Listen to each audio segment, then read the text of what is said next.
All right. Why do you put these down? That one should be. Scott, what are you doing? I don't know. Just hold it down. I'll spin.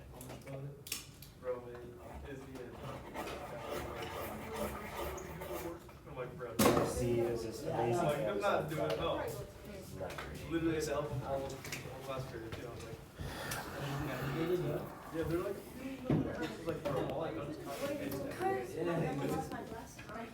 It's not even that hard. It's just time consuming. This is the 50 size. Yeah, that's the only thing that's. But I'm trying to take our students like sister.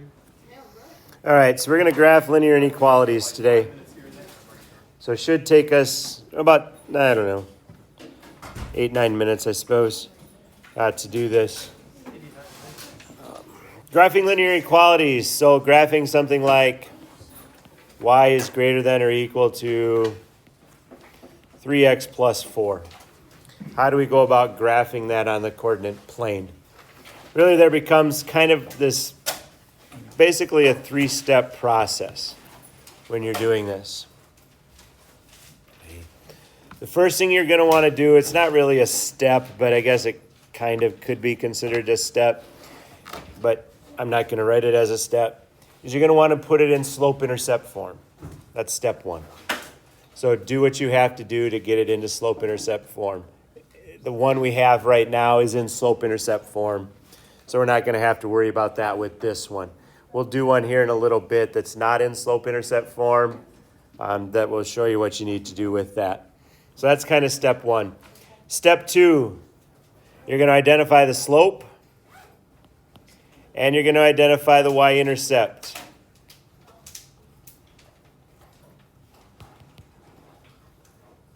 The I-intercept. Right? So you're going to identify those 2 points. Well, you're going to identify the y-intercept. You're going to plot that point, and then you're going to do the slope. So you're going to kind of start to graph the line. So remember, the y-intercept is the point 0b when something is in the form y equals mx plus b. Now, because it's an inequality, same thing, really. You can think about it as being an equation here kind of first. So if we look at our slope in this case is 3, or 3 over 1, because we like to have rise over run. Our y-intercept is 0, 4. Our b value is 4. So our y-intercept then is going to be 0, 4. So within that step then, we're going to go ahead and kind of start to graph it, just creating the 2 points that you can create. So we point 0, 4 is our y-intercept, so that's about right there. We'll put a dot about at 0, 4. And then our slope in this case is 3, 1. So that means we can go up 3 and over 1. So up 3 over 1. And I'm going to put another dot, and that's all I'm going to do kind of here for step 1. Don't connect the dots. Don't do anything like that. You just create your 2 dots. Because in step 2 then, step 2 is you're going to draw your line.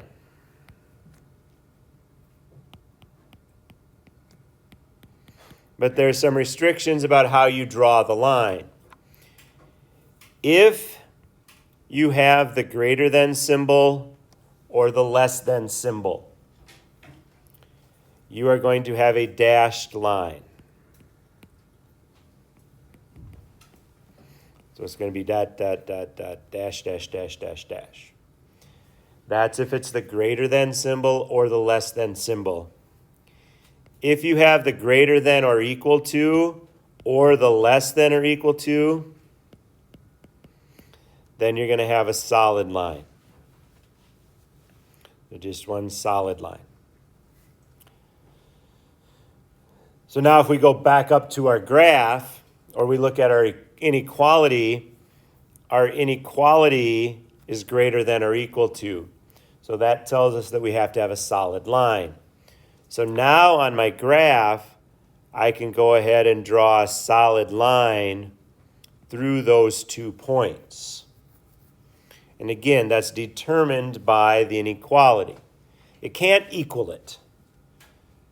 or in this case, it can equal it. So since it can equal it, it hits that line. It can hit it. That's why it's solid. If it's just greater than, means it can't equal that line, so it can't be on it. Because when we're looking for inequalities or to solve an inequality, we're looking for all the solutions that work. It's not just one. It's not just ones that are on the line. It's a certain area. That then leads us to the third part, which is the last one. The last part that we have to talk about is we have to talk about shading.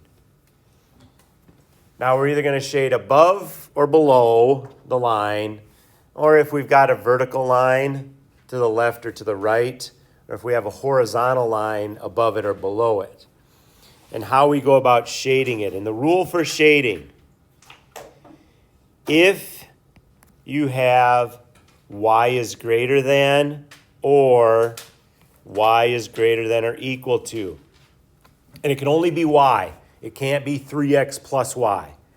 It has to be in kind of that slope-intercept form. It only works if it's in slope-intercept form like this. If it's greater than it, you shade above.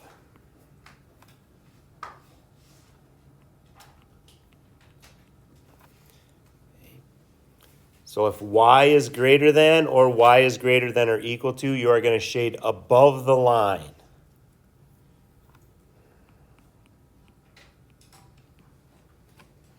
If y is less than or y is less than or equal to something, you shade below the line.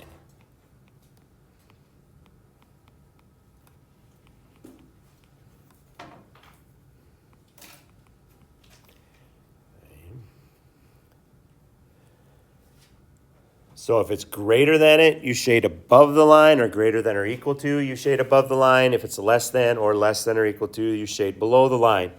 So if we look at ours, it says y is greater than 3x plus 4. So all of our solutions are going to be above that line. So we're going to shade above that line.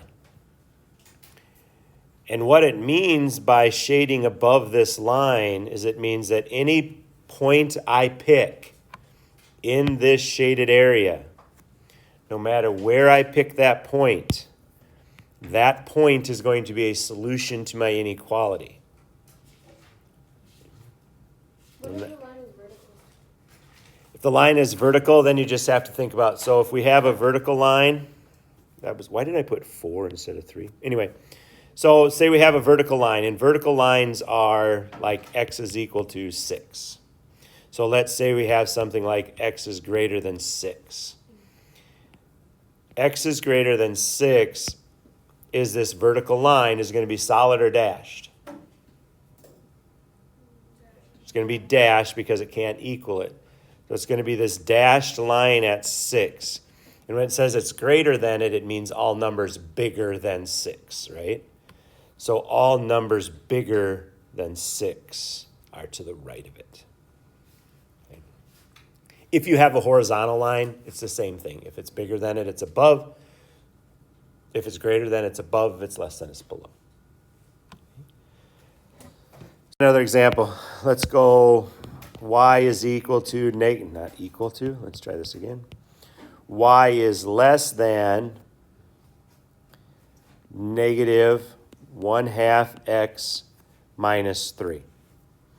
So we're going to graph the inequality y is less than negative 1/2 minus 3. So again, step 1, the slope. Slope is negative 1/2. Our y-intercept is the point 0, negative 3. So I'm going to start to graph it. When we graph this, we have to start with a point. The only point we have is 0, negative 3. So it's 0 to the left or right, down 3, and I can put a dot. Now my slope is negative 1/2. So from my point, my y-intercept, that means I can go down 1 because it's negative, and then I have to go over 2 because I want to have that downward slope. Now I'm just going to create the second point. So I've got my 2 points. Second part of it, I'm going to draw the line. In order to draw the line, I look at the inequality. The inequality is y is less than. So solid or dashed? Dashed. So I'm going to have a dashed line through that. Step 3, I have to look to shade. To shade this, we look at the inequality. It's less than, so it's less than above or below? Below. So my line slants downward. I need to shade below it. There are all of my solutions to this graph. And you're done. Key to all of this, making sure you put it in slope-intercept form first. Makes it easier, and it's not too bad. Sometimes the hardest part is putting it in slope-intercept form. So let's look at one of those. Let's go with 3x minus 6y equals 24. Not equals. I don't know why I keep saying equals, because I like equations evidently. Let's go greater than or equal to. So change it to greater than or equal to. So we're going to put it in slope-intercept form, so I have to solve for y. So we treat it just kind of like we would if it was an equation. We're going to subtract 3x from both sides. That gives me negative 6y is greater than or equal to, and I'm just going to put it in slope-intercept form, negative 3x plus 24. Now what?